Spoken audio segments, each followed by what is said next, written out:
నమస్తే, ఇది జనంగొంతు. నేను మీ అనిల్ దేశాయ్. కాశ్మీర్ ఎప్పటికీ పరిష్కారం కాని సమస్యగానే మిగిలిపోవాలని విదేశీ శక్తులు ఇంకా కుట్రలు పన్నుతున్నాయా? ఎందుకంటే కొన్ని సంఘటనలు, కొన్ని సమావేశాలు, కొన్ని సందర్భాలను మనం గమనిస్తూ ఉంటే అది నిజం అనిపించక మానడం లేదు. గత 14వ తేదీ, ఈ నెల 14వ తేదీలో యూకేలోని ఆక్స్ఫర్డ్ యూనివర్సిటీలో ఒక సమావేశం జరిగింది. ఆక్స్ఫర్డ్ యూనియన్ ఆధ్వర్యంలో జరిగిన ఈ యొక్క సమావేశానికి కాశ్మీర్ యూనియన్ ఆధ్వర్యంలో ఆక్స్ఫర్డ్ యూనివర్సిటీలో, యూకేలోని ఆక్స్ఫర్డ్ యూనివర్సిటీలో నిర్వహించిన ఈ యొక్క సమావేశానికి this house believe state of and independent Kashmir అనే పేరుతోటి ఒక సదస్సును నిర్వహించడం జరిగింది. అసలు భారతదేశ అంతరింగ సమస్యను స్వతంత్ర భారత 75 సంవత్సరాల తర్వాత కూడా యూకేలో ఒక ఆక్స్ఫర్డ్ ఇంటర్నేషనల్ యూనివర్సిటీలో ఇక్కడ సమావేశాన్ని పొరుగు దేశం యొక్క ఆంతరింగిక, దేశ భద్రత, దేశ జాతీయ సమైక్యతకు సంబంధించిన సమావేశంలో ఈ యొక్క కాశ్మీర్ అంశాన్ని తీసుకొని మాట్లాడడం వెనుక కుట్ర ఇంకా ఎంతవరకు ఉంది? ఎందుకంటే మనకు బ్రిటిష్ వాళ్ళు దాదాపు 75 సంవత్సరాలు గడిచిపోయింది స్వతంత్రం మనకిచ్చి వెళ్ళిపోయి. అంటే ఇంకా కూడా ఈ కాశ్మీర్లో ఇంకా అగిరాజేయాలనే సమస్య మూలం వారి మెదళ్ళలో, అంటే ఇంకా కూడా భారతదేశం సుస్థిరంగా ఉండకూడదు అనే ఆలోచనలు ఇంకా వారి మదిలో ఉన్నట్లుగానే మన యొక్క ఈ సంఘటన, ఈ సమావేశం తీరుతెన్నులను చూస్తే మనకు అర్థమవుతుంది. పైగా ఈ సమావేశానికి ముఖ్య అతిథిగా పిలిచిన వ్యక్తులు ఎవరు అంటే ముజామిల్ అయ్యూబ్ ఠాకూర్. ఈయన జేకేఎల్ఎఫ్ చైర్మన్ మరియు ప్రొఫెసర్ జాఫర్ ఖాన్.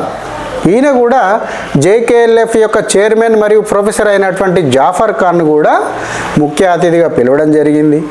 అదేవిధంగా విపి సింగ్ ప్రభుత్వంలో మీడియా సలహాదారుగా పనిచేసిన ప్రేమ్ శంకర్ జూన్ కూడా ముఖ్య అతిథిగా ఈ ముగ్గురు వ్యక్తులను అక్కడికి పిలవడం జరిగింది. ఇందులో జేకేఎల్ఎఫ్ చైర్మన్గా పిలిపించుకునే జాఫర్ ఖాన్ ఏదైతే ఉందో ఆ సంస్థ భారతదేశంలోని నిషేధిత జాబితాలో ఉంది. ఎందుకంటే వీళ్ళు 1989లో కాశ్మీర్లోని పండిట్లను వెళ్ళగొట్టడంలో అత్యంత ముఖ్య పాత్ర పోషించారు. తీవ్రవాదాన్ని ప్రేరేపించడంలో, తీవ్రవాదంతో అంటగాగడంలో జేకేఎల్ఎఫ్ పాత్ర అత్యంత ముఖ్యమైన పాత్ర. ఇటువంటి నిషేధిత జాబితాలో ఉన్న ఈ యొక్క జేకేఎల్ఎఫ్ను పిలవడం ఏదైతే ఉందో అనేక అనుమానాలకు తావిస్తూ ఉంది. ముజామిల్ అయ్యూబ్ ఠాకూర్ కూడా ఒక కాశ్మీర్ వేరుపాటువాద సంస్థను నిర్వహిస్తున్న వ్యక్తే. అది కూడా నిషేధిత జాబితాలో ఉన్న సంస్థను నిర్వహిస్తున్న వ్యక్తి. పాకిస్తాన్లోనే ఐఎస్ఐ తీవ్రవాదులకు మరియు వీరికి ప్రత్యక్ష సంబంధాలను కలిగి ఉన్నాడని ఆల్రెడీ భారత ప్రభుత్వం ఏనాడో వీరిపై, ఈ 2 సంస్థలపై నిషేధం విధించింది. ఈ నిషేధం విధించిన సంస్థలను ముఖ్య అతిథులుగా పిలుస్తూ, అది కూడా భారతదేశం వెలుపల యూకేలోని ఒక ఆక్స్ఫర్డ్ యూనివర్సిటీలో ఈ కాశ్మీర్ యొక్క స్వయం ప్రతిపత్తి, స్వతంత్ర దేశం అనే అంశంపై వీళ్ళు చర్చలు పెట్టడం ఎవరైతే బ్రిటిష్ వాళ్ళు, అంటే ఈ ఇంగ్లీష్ వారు ఎవరైతే ఉన్నారో ఇంకా కూడా భారతదేశాన్ని ఒక శక్తిగా అవతరించింది అనే విషయం మర్చిపోయి ఇంకా కూడా విచ్ఛిన్నం చేయాలనే కుట్రలు పన్నుతున్నారు అనడానికి మనకు ఇది ఒక సాక్ష్యం. ఎందుకంటే ఒకప్పుడు కాశ్మీర్లో తీవ్రవాదులు పెట్టరేగిపోయి బాంబులు విసురుతూ 500 కోసం మిలిటరీపై రాళ్ళు విసిరిన సంఘటనలు కూడా మనం గమనించాం. కానీ గత 10 సంవత్సరాలుగా ఒక మంచి వాతావరణం ఏర్పడింది. అక్కడ మంచి వాతావరణంతో పాటు అభివృద్ధి జరుగుతూ ఉంది. 370 ఆర్టికల్ ఎప్పుడైతే రద్దయిందో అక్కడ అనేక రకాలుగా తీవ్రవాద కార్యక్రమాలు ముగిసిపోయాయి. అసలు ఆ చర్యలే లేవు. రామ్ చౌక్లో, లాల్ చౌక్లో ఎప్పుడు కూడా త్రివర్ణ పతాకాన్ని ఎగురవేసిన సంఘటనలు మనం గమనించలేదు. అటువంటిది ఈరోజు విజయదశమి ఉత్సవాలను కూడా ఘనంగా నిర్వహించుకున్న సంఘటనలు గమనించాయి. ఎవరైతే ఈ కాశ్మీర్ వేరుపాటువాద ఉద్యమం కోసము కష్టపడ్డారో, తీవ్ర ప్రయత్నాలు చేశారో వారెవ్వరు కూడా మొన్న జరిగిన ఎన్నికల్లో కనీసం డిపాజిట్లు కూడా రాలేదు వారికి. రషీద్ అనే వ్యక్తికి డిపాజిట్, రషీద్ యొక్క పార్టీకి డిపాజిట్ కూడా రాలేదు. కాశ్మీర్లో జరిగిన ఎన్నికల్లో ప్రజలు స్వచ్ఛందంగా, ఎన్నడూ కూడా ఎన్నికలు ఇంత ప్రశాంతంగా జరిగిన సంఘటనలే లేవు. అటువంటిది 370 ఆర్టికల్ ఎప్పుడైతే రద్దు అయ్యి మొన్న జరిగిన ఎలక్షన్లలో ప్రజలు స్వచ్ఛందంగా ఓట్లు వేసి అక్కడ ప్రభుత్వాన్ని ఎన్నుకోవడం జరిగింది.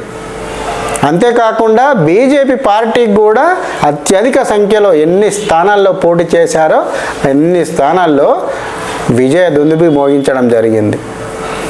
అంటే ఒక కాశ్మీర్ ప్రాంతంలో బీజేపీ కొంత వెనుకబడి అక్కడ సీట్లు రాకపోవచ్చు, కానీ 90% ముస్లిమ్స్ కలిగిన ఏరియాల్లో కూడా బీజేపీ 2వ స్థానంలో ఉంది. ఇక జమ్మూలోనైతే మొత్తం 29 స్థానాల్లో పోటీ చేస్తే 29 స్థానాల్లో గెలిచింది. కాంగ్రెస్ 32 స్థానాల్లో పోటీ చేస్తే కేవలం 6 స్థానాల్లో, అది పొత్తులో, నేషనల్ కాన్ఫరెన్స్తో పెట్టుకున్న పొత్తులో 32 స్థానాలు తీసుకున్నప్పటికీ కూడా కేవలం 6 స్థానాల్లో గెలిచి తన కాంగ్రెస్కు కాశ్మీర్లో ఉన్న ప్రాధాన్యత ఎంతదో నిరూపించబడింది. అంటే ద్వంద్వ వైఖరి, 2 నాలుకల ధోరణి మాట్లాడే వ్యక్తులకు కాశ్మీర్లో స్థానం లేదు అనే విషయాన్ని అక్కడి కాశ్మీర్ ప్రజలు ముక్కుసూటిగా తిప్పికొట్టారు. ఇట్లాంటి వాతావరణం, ఒక మంచి వాతావరణం వస్తున్న తరుణంలో, ప్రజలు ప్రశాంతంగా జీవిస్తున్న తరుణంలో అక్కడ ప్రజలు కూడా ఎవరు స్వచ్ఛందంగా మాకు వేర్పాటువాదము, కాశ్మీరు మాకు స్వతంత్ర దేశం కావాలని ఎవరు కూడా అడగడం లేదు. స్థానిక ప్రజలు ఎవరు అడగడం లేదు. ఇక్కడ వీళ్ళు అడిగేవారు, సమావేశాలు నిర్వహించేవారు ఎక్కడ ఉన్నారు అంటే ఎవ్వరు కూడా భారతదేశంలో నివసించిన దాఖనాలు కనబడడం లేదు. వీరెవరు కూడా ఇండియాకు సంబంధించిన వ్యక్తులు కాదు. ఇండియాలో ఉండరు, భారత్లో ఉండరు, ఎక్కడో విదేశాల్లో తలదాచుకుంటారు.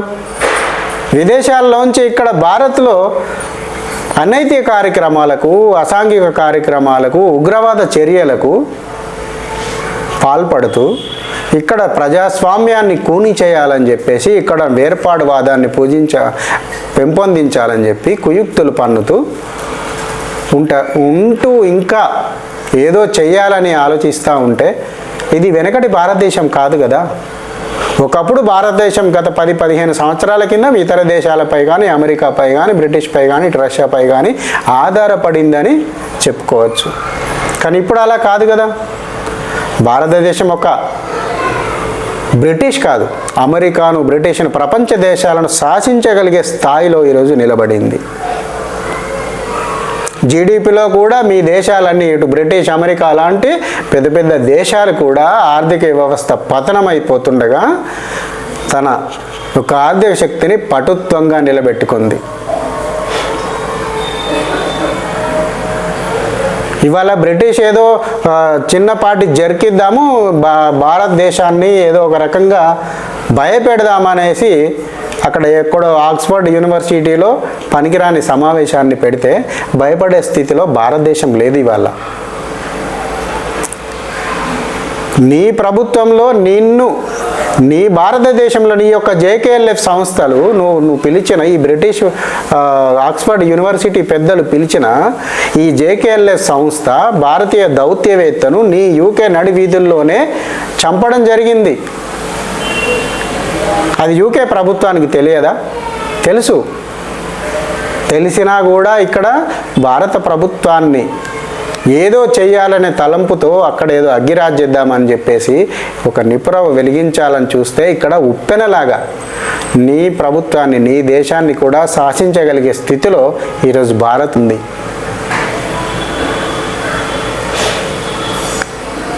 ఇలాంటి వెర్రి వేషాలను భారత్ గమనించకుండా, చూస్తూ ఉండకుండా ఉంటుందనుకుంటున్నావా? కెనడా పరిస్థితి ఏమైంది ఈరోజు?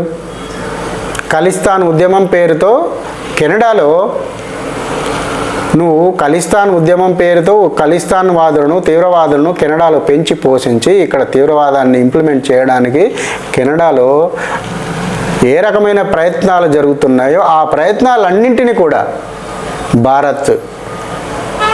భారతో లేకపోతే భారత్కు సంబంధించిన అనుయాయులో లేకపోతే కను సైగతోటో అంతమొందించిన సంఘటనలు మర్చిపోతుందా ఈ బ్రిటిష్ వ్యవస్థ?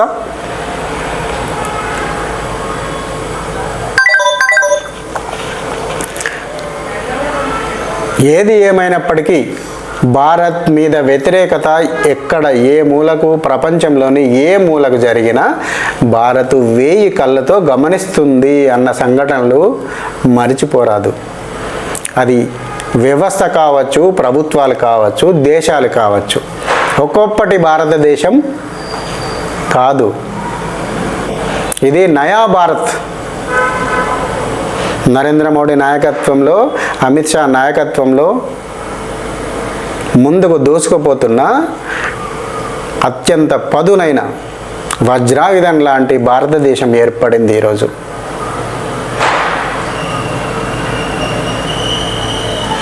జై హింద్, భారత్ మాతాకి జై. ఈ కంటెంట్ కనుక మీకు నచ్చినట్లయితే లైక్ చేయండి, షేర్ చేయండి. అదేవిధంగా మీ బంధుమిత్రులందరికీ కూడా జనం గొంతును పరిచయం చేయండి.